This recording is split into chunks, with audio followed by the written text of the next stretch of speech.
Oi, gente, muito bom dia. Esse aqui é o podcast Lava em Bomba. Nós somos Maiara, Paola, Mari, Laís e nossa amada Alice. Então, hoje a gente vai falar do conflito entre a Ucrânia e a Rússia. E, primeiramente, é muito importante a gente entender qual é a relação entre os dois países e suas origens. Resumidamente, o conflito entre a Rússia e a Ucrânia tem relação com diversos eventos históricos que aconteceram no passado das duas nações. Um desses eventos remete à Idade Média, na época em que o antigo Estado da Rússia foi fundado no século IX, nas terras eslavas no leste. E pelo fato da Rússia possuir essas raízes em comum com a Ucrânia, é um dos motivos pelo qual o Putin sempre falava que a Ucrânia e a Rússia são irmãos e que são inseparáveis. Porém, a Ucrânia está separada da Rússia há séculos e também desenvolveu uma cultura própria de forma independente, contestando essa afirmação de Putin. Também muito foi falado, já que esse assunto entrou muito em alta, da unificação da Ucrânia e da Rússia, né? Que eles tiveram entre o século XVI e XVIII pelo Império Russo. Que eles eram dois juntinhos, assim, irmãozinhos. Entendi.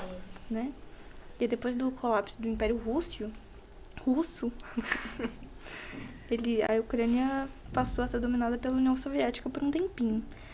Aí a independência da Ucrânia só aconteceu em 1991. E depois da independência, a Ucrânia começou a se aproximar das nações ocidentais cada vez mais, já que ela estava interessada em ingressar na União Europeia e na organização do Tratado do Atlântico Norte, que é a OTAN, que também foi muito citada sobre esse assunto. Esse interesse da Ucrânia para se juntar na OTAN deixou a Rússia bem chateada, desconfiada e nada feliz, já que a Rússia e a OTAN estavam brigadinhos. E também é importante ressaltar que essa rivalidade, ela vem desde lá da Guerra Fria, com aquelas disputas entre superpotências, tudo, entre os Estados Unidos, a União Soviética. Também lá, por essa época, teve a Aliança Militar da OTAN, né, que foi fundada pelos Estados Unidos, e também o Pacto da Varsóvia, lá com a União Soviética. E depois, quando essa guerra teve o fim, mais ou menos em 1991, a União Soviética se dissolveu em 15 países diferentes, né? E os Estados Unidos deram a garantia para a OTAN que ela não se expandiria para o leste, então ela não iria para o lado da Ucrânia. Porém, isso não aconteceu muito pelo que a gente viu, né? A OTAN tem se expandido cada vez mais para o leste, incluindo hoje mais 14 países que eram do ex-bloco comunista, sendo um dos principais motivos que a Rússia invadiu a Ucrânia, porque ela teme essa influência e instalação dos militares em bases que ficam na Ucrânia, que podem ameaçar a Rússia daqui para frente ou qualquer outro tipo de ameaça. Também houveram conflitos e protestos pró-Ocidente e pró-Rússia na Ucrânia, que resultaram na deposição de Viktor em 2014 e a ascensão de um governo pró-Ocidente e a anexão da região sul da Ucrânia, que tem forte presença étnica e linguística da Rússia. A Rússia violando os acordos assinados nos anos de 1990. A região leste da Ucrânia também foi palco de conflitos violentos, tendo seu território controlado por grupos separatistas armados financiados pela Rússia. Tá, mas e aí fica a pergunta, né? O que os outros estados fizeram em relação ao agravamento desse conflito? Quando a guerra começou entre os dois países, provocou um monte de reações da comunidade internacional. Foram anunciadas as sanções financeiras contra a Rússia e logo depois do início do conflito, diversos outros países se posicionaram também.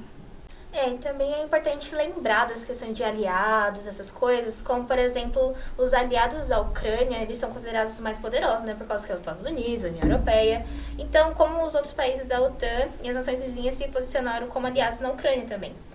A União Europeia, os Estados Unidos, Reino Unido, França, Alemanha, Holanda, Bélgica, Portugal, Itália, Espanha, Grécia, República Tcheca, Polônia, Romênia, Canadá, Suécia, Finlândia, Dinamarca, Noruega, Croácia, Eslovênia. Muita gente, realmente. Eslovênia tem, sim, enviado armamentos e forneceram apoio militar à Ucrânia.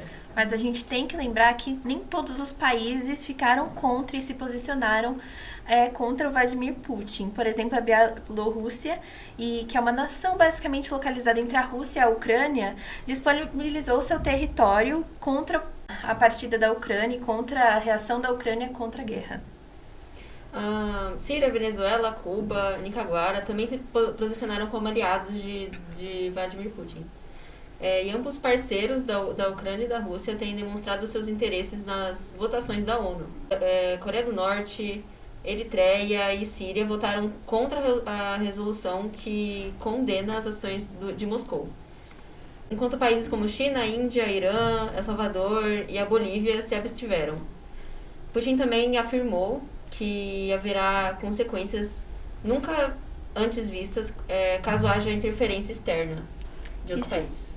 E segundo a Organização Internacional da Imigração, só no período de fevereiro e maio, mais de 7 milhões de pessoas já fugiram da Ucrânia por causa da guerra. A maior parte desses refugiados se realocaram em países europeus como a Polônia, que foi um país que mais recebeu ucranianos nos últimos meses. E também, além disso, outros países como a Hungria, a Romênia, a Eslováquia e a Lituânia também foram abrigando cidadãos que fugiram da guerra. O conflito armado, além de trazer o medo, ele também trouxe a destruição de bens físicos como casa, prédios, residências e mais de 150 locais históricos e culturais, como centros religiosos, bibliotecas e museus. E não foram somente as construções que foram destruídas. A Ucrânia tem mais de 35% de biodiversidade da Europa, com mais de 70 mil espécies raras e endêmicas da flora e fauna. Cerca de 16% da área terrestre da Ucrânia estão cobertos por florestas e cerca de 44% desses territórios estão na zona de guerra. Ou seja, né? Quase metade.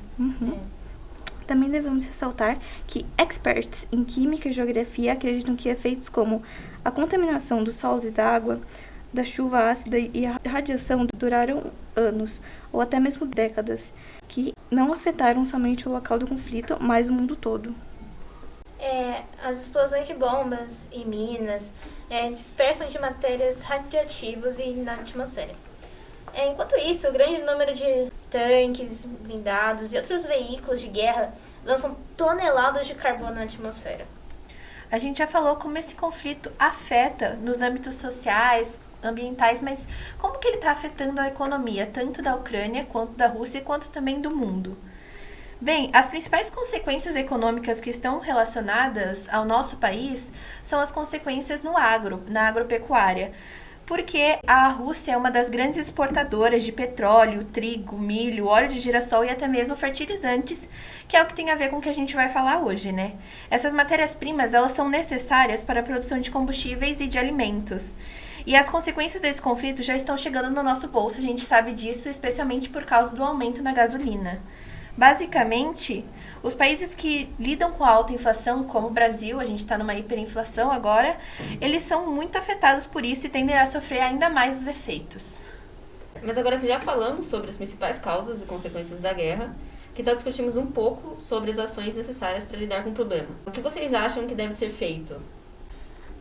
E segundo algumas pesquisas que eu fiz, o caminho para o fim da guerra se assemelha a um jogo de barganha, onde os países competem por questões que vão de território a recursos, patriotismo, estilo de governança.